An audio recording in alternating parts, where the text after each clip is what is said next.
Hey everyone, Rick here, and we are back with another BattleClaw video. Yes, folks, I'm obsessed with this game. I'm so sorry.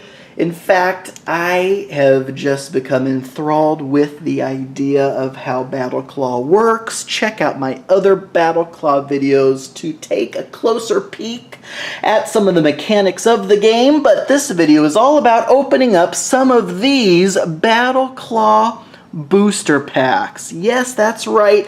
In addition to the fixed sets that they offer, you can pick up some of these booster packs. Now, what makes this particular product pretty cool, because there are other random blind packs for BattleClaw, but this specific pack is pretty awesome because not only does it include one random Jinlin, but also some cards. Now, why is that exciting? Because in the base game, you're just using beast cards. You're using Jinlins as a resource to capture them and use them to power up your beasts and bring them to life. Whereas in the advanced game, there's actually action cards and power cards that you can deck build with and come to a game with a deck of these cards, draw a hand, play them in different ways. And these booster packs are what will help you get a large variety of those cards. So let's open this up and take a look and see what we've got in pack number 1. Now, one of the things I do want to mention is that the way they shrink wrap these cards is my favorite of all time. Normally, you're fiddling on the edge or, good Lord, try to carefully cut it. No, this is actually, I think, perforated somehow, so you just spread it apart. That shrink wrap disappears. I mean, that's such a minor thing to be excited about, but man, that's fantastic. So here is the pack of cards. You are going to get a border card in each pack. The border cards help you define the battlefield.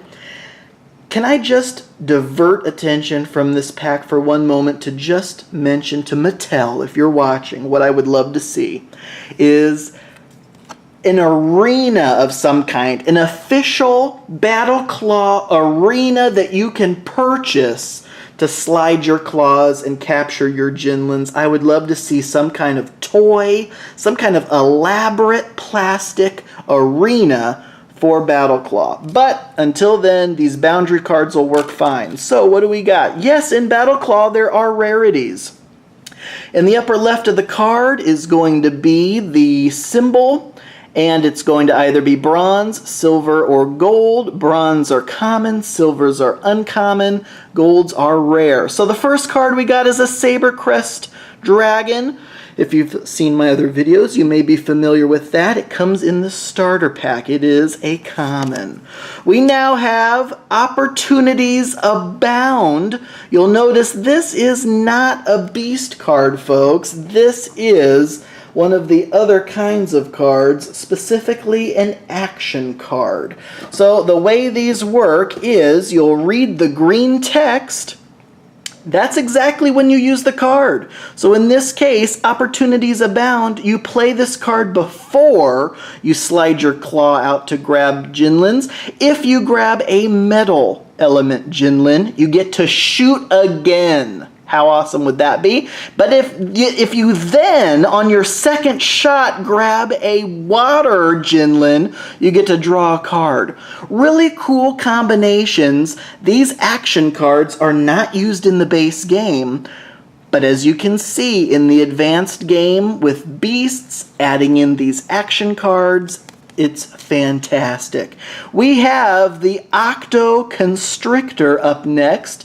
It needs an earth Jinlin and a wood Jinlin. If one of those two is the squid sculpt, then it gets a +10 power-up versus squid beasts. Now, when you look at this line on the bottom, it is actually going to tell you the two different kinds of beasts that make up this beast. So if the target that your opponent has that you are battling against with this beast has that squid beast name in that line, then this beast of yours will get a +10 power-up ability if one of your 2 Jinlins is a squid. Was that a mouthful? OctoConstrictor. Next we have the Disruption Quake. Now this is another action card. Play during your turn, so this is just at any time during your turn, and you play it if you control an Earth Beast. Strip all untapped beasts. That looks like it's going to be on your side and your opponent's side. What does strip mean? That means get rid of all Jinlins on the card and any of those +10 power-up tokens on the card. So you strip all beasts of all their Jinlins and power tokens, and again, it'll kind of remind you down there, release the Jinlins back into the battlefield, and then just return the tokens back to the supply. Why would you do this? Well, if your opponent's just got all sorts of crazy stuff going on over there, you may want to put it into that. Now we get into an uncommon card with Grip Gore. It is fire and water. If one of those Jinlins is a squid, this beast will get +10 versus tapped beasts and +10 versus beasts with no power tokens on them. So it almost is kind of a, would you almost say, kind of an underhanded, sneaky beast, because it does well against beasts that are already tapped and against beasts that are not looking too hot in the power field sector. So that's Grip Gore.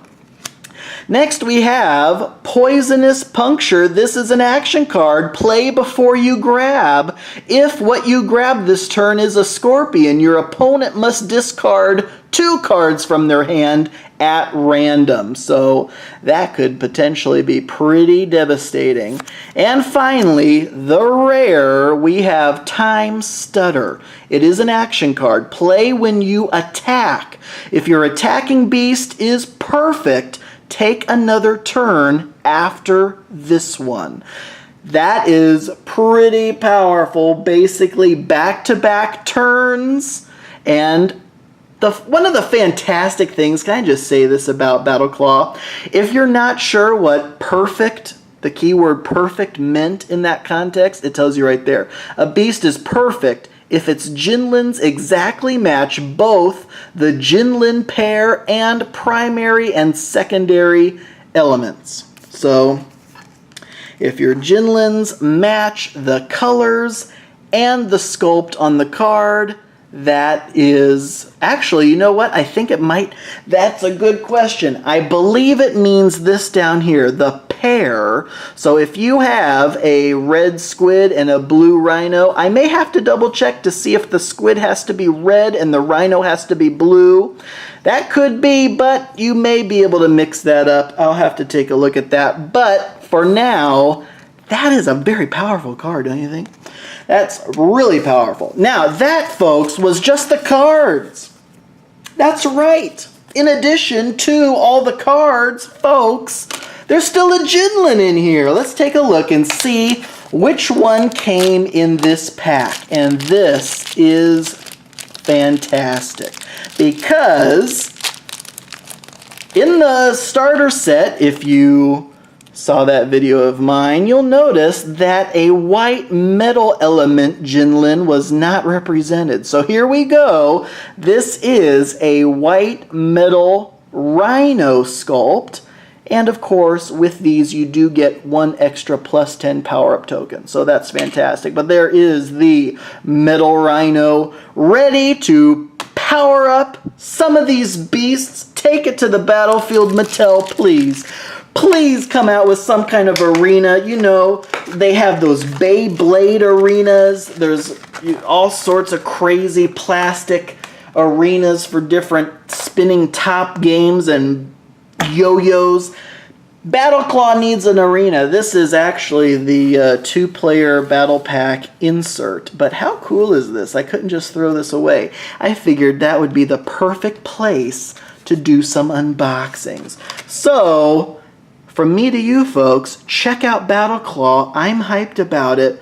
White metal Rhino there is looking like he's about ready for battle.